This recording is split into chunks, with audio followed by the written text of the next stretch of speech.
Bonsoir à tous et bienvenue dans ce point de l'actualité. Le président de la République, Alassane Ouattara, s'est entretenu avec l'ambassadeur des États-Unis en Côte d'Ivoire. Richard Bell est en fin de mission.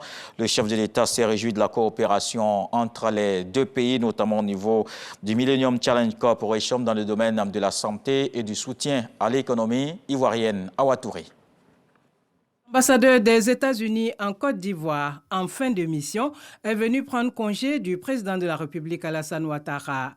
L'occasion pour lui de féliciter le chef de l'État et le peuple ivoirien pour les avancées notables avant de relever l'excellence des relations de coopération entre la Côte d'Ivoire et les États-Unis. Je remercie son Excellence, Monsieur le Président de la République, qui a bien voulu me recevoir en audience pour un échange vraiment cordial, et je voudrais vraiment féliciter Monsieur le Président de la République et l'ensemble du peuple ivoirien, en fait, pour les progrès que votre pays est en train de réaliser au moment où tous vos voisins ont de sérieux problèmes et où le monde entier fait face à de multiples défis. Et c'est vrai, il y a des approches qui marchent mieux que d'autres. L'économie libérale a produit le plus grand niveau de prospérité que le monde ait jamais connu. Et j'ai dit à son Excellence le Président de la République qu'après 3 ans et quelques, au pays de l'Aqaba, je quitte la Côte d'Ivoire avec plus d'optimisme pour votre pays que lorsque je suis arrivé.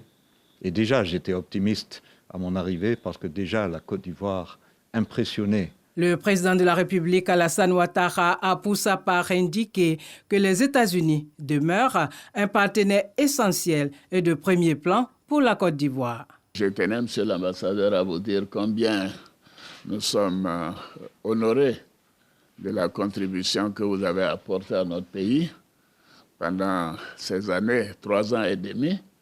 Et vous êtes arrivé à un moment où la Côte d'Ivoire était sortie de crise, mais nous avions des défis tels que la Covid, tels que la restructuration de l'économie.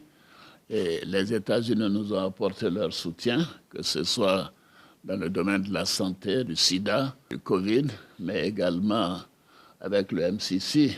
Et nous avons reçu des sommes importantes pour le développement et la restructuration de notre pays. Les États-Unis sont un partenaire important, je dirais même essentiel pour la Côte d'Ivoire. Et nous avons toujours été très fiers que John Kennedy a reçu pour la première fois un chef d'État africain en la personne du président Félix Houphouët-Boigny au début des années 60. Et cela reste une marque de fierté pour nous et de considération. Et la Côte d'Ivoire a opté pour l'économie libérale.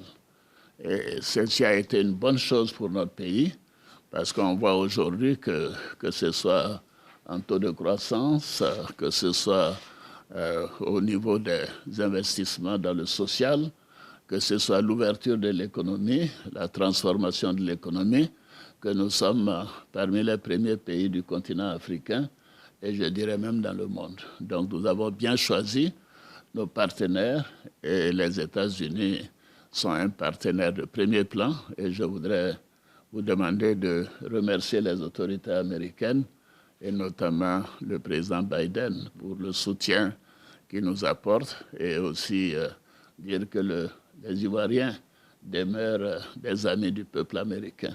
Le chef de l'État a par ailleurs salué la contribution de l'ambassadeur Richard Bell au renforcement et à la diversification des relations de coopération entre la Côte d'Ivoire et les États-Unis d'Amérique.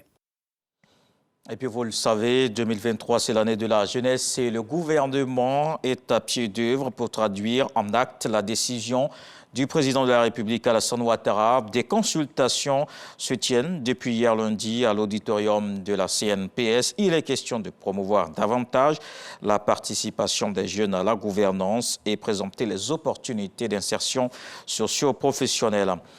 Dans le reste de l'actualité, le pape François a atterri ce mardi en début d'après-midi à l'aéroport de Kinshasa, en République démocratique du Congo. Le souverain pontife est dans le pays pour une visite de 4 jours avant de se rendre au Soudan du Sud. Après une cérémonie d'accueil à l'aéroport, François s'est rendu au Palais de la Nation dans la capitale congolaise. Il va être reçu par le président Félix Tshisekedi.